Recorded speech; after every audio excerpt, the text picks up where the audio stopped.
Assalamualaikum warahmatullahi wabarakatuh. Perkenalkan, nama saya Farid Nabil Aris dari kelas T4712 dan NIM 1020123002006.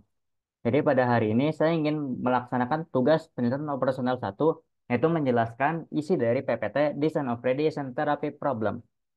Dan mungkin kita langsung saja ke study case-nya. Ini adalah study case-nya dan juga ini. Mungkin jika saya bacakan akan memakan waktu yang sangat banyak. Sedangkan di tugasnya minimal adalah 9 menit dan maksimal adalah 15 menit. Mungkin jika saya bacakan akan memakan sangat banyak waktu. Maka dari itu mungkin saya langsung ke datanya saja. Maka dari datanya kita bisa mengetahui bahwa areanya, yaitu pertama ada healthy anatomy, yang kedua ada critical tissue, yang ketiga ada tumor region, yang keempat ada center of tumor. Lalu untuk fraction of entry dose absorbed by area average. Untuk BIM 1, yaitu untuk di health anatomy ada 0,4, di critical tissue ada 0,3, dan di tumor region ada 0,5 dan di center of tumor ada di 0,6. Lalu untuk BIM 2, healthy anatomy itu ada di 0,5, critical tissue itu ada di 0,1, dan tumor region ada di 0,5 dan center of tumor ada di 0,4. Lalu untuk restriction of total average dosage kiloart. Untuk healthy anatomy yaitu minimize, yaitu minimal mungkin.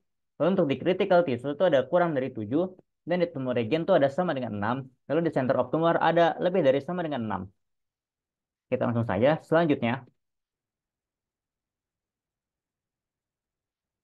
ya, dari data di tabel, kita bisa membuat formula linear program model. Dengan X1, X1 itu yaitu the dose at the entry point for beam 1 in kiloart, dan X2 adalah the dose at the entry point of the beam in kiloart. Dan juga untuk minimize-nya, Z sama dengan 0,4 X1 ditambah 0,5 X2 dengan pembatas pertama yaitu di 0,3 X1 ditambah 0,1 X2 kurang dari 7. Kurang dari sama dengan 7. Lalu untuk pembatas kedua ada di 0,5 X1 ditambah 0,5 X2 sama dengan 6. Dan di pembatas ketiga ada di 0,6 X1 ditambah 0,4 X2 lebih dari sama dengan 6. Di X1, X2 lebih dari 0. Mungkin kita lanjut saja. Mungkin sebelum itu saya ingin menjelaskan. Minimize Z 0,4 X1 ditambah 0,5 X2 didapatkan dari sini. Ini, minimize. Lalu untuk pembatas-pembatasnya, kita juga bisa lihat dari tabel, yaitu yang di sini nih. Dari hasil ini, maka kita bisa membuat model linear program. Maka untuk selanjutnya adalah bentuk standar minimize. Z-nya itu 0,4 X1 ditambah 0,5 X2 ditambah 0,3, 0 X3 ditambah 0 X4. Dengan pembatas pertama yaitu adalah 0,3 X1 ditambah 0,1 X2 ditambah X3 sama dengan 7. Yang kedua ada 0,5 X1 ditambah 0,5 X2 sama dengan 6. Lalu yang ketiga ada 0,6 X1 ditambah 0,4 X2 kurang dari X4 sama dengan 6. Dengan X1 dan pembatas keempat itu X1, X2, X3, X4 lebih dari 0. Kenapa di sini ada ditambah X3 dan kurang dari X4? Dan kenapa di yang pembatas kedua tidak ada? Plus X3 dan minus X4 adalah variable slack. Variable slack digunakan untuk membuat lebih dari atau kurang dari menjadi sama dengan. Kita bisa lihat nih di sebelumnya. Untuk pembatas 1 adalah 0,3 X1 ditambah 0,1 X2 kurang dari 7. Jika kurang dari 7, maka kita harus menambahkan suatu variabel agar menjadi sama dengan 7, yaitu menggunakan ditambah X3. Maka di situ ini berubah nih bentuknya, jadi sama dengan 7. Lalu untuk di pembatas ketiga adalah lebih dari 6. Lebih dari sama dengan 6. Jika kita ingin membuat lebih dari sama dengan 6 menjadi sama dengan, maka kita harus mengurangi variabel. Maka dari itu di sini dikurang X4. Mungkin langsung saja ke selanjutnya. Nah, itu ada bentuk kanonik.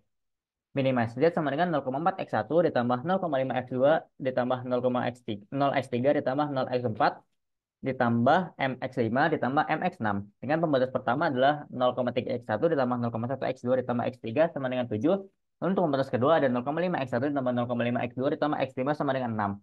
Lalu untuk variabel dan untuk pembatas yang ketiga adalah 0,6 X1 ditambah 0,X2 dikurang X4 ditambah X6 sama dengan 6.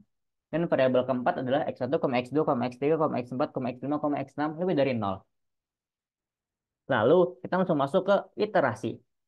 Inilah iterasi yang sudah dibuat oleh PPT-nya. Karena sudah dibuat, mungkin saya akan menjelaskan sedikit saja. Yaitu untuk atasnya. Oke, atasnya kita menggunakan Z-nya. Ini kan 0,4, 0,5, 00 mm. Kita bisa lihat nih dari sini nih. Sama kan? 0,4, 0,4 di sini 0,4. Di sini 0,5, di sini 0,5. Di sini 00 mm, sini 00 mm. Dan juga sama aja ini X1, X2, X3 ini sama aja. Kita lihat dari sini aja. Ini kan X1, X2, X3, X4, X5, X6 sama saja. Lalu untuk selanjutnya, kenapa di sini ada M sama M? Karena kita bisa dari sini, M X5 ditambah M X6. Maka dari itu X5 dan X6-nya itu adalah M. Lalu untuk selanjutnya adalah data-data ini benar-benar dapat dari pembatas. Jadi kalian tidak perlu bingung bagaimana cara mencari pembatas-pembatas ini. Data dari sini. Misalnya ini, untuk baris pertama 0,3, 0,1, 1, 00 sama dengan 7. Kita bisa lihat nih dari pembatas ini. Pertama itu 0,3. Kita taruh di pertama 0,3. 0,1. 0,1. Lalu di sini ada X3. X3 berarti kan 1 X3. Maka dari itu di sini 1. Kenapa X4, X5, X6-nya 0? Karena memang di sini tidak ada variabel X4, X4, X5, X5, X6. Maka dari itu hasilnya adalah 7. 7 kita taruh di konstanta. Dan semuanya sama saja.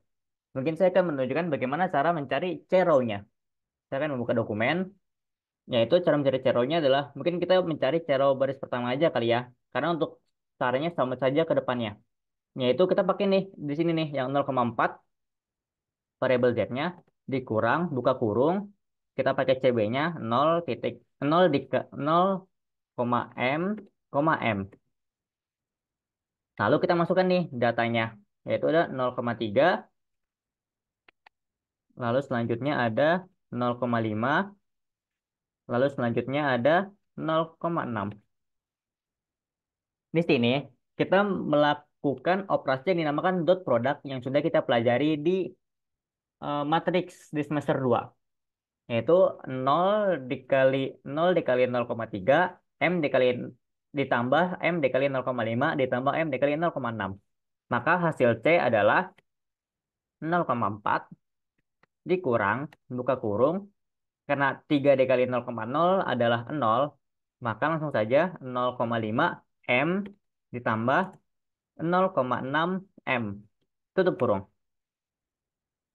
Maka hasil yang didapatkan adalah C sama dengan 0,4 dikurang 0 1,1 M. Sesuaikan dengan C-row yang ada di sini. Begitulah cara mencari baris C.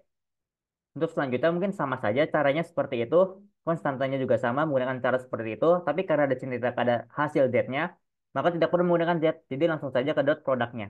Yaitu 0,M, M dikali 7,6,6. Menggunakan dot produk. Maka hasil yang akan didapatkan adalah Z sama dengan 12M. Dan juga kita di sini untuk mencari variabel masuk dan variabel keluar. Dan juga kita menggunakan ratio.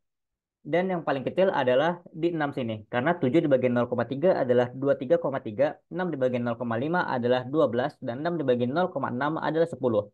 Maka dari ketiga tersebut, yang paling kecil adalah baris yang ini.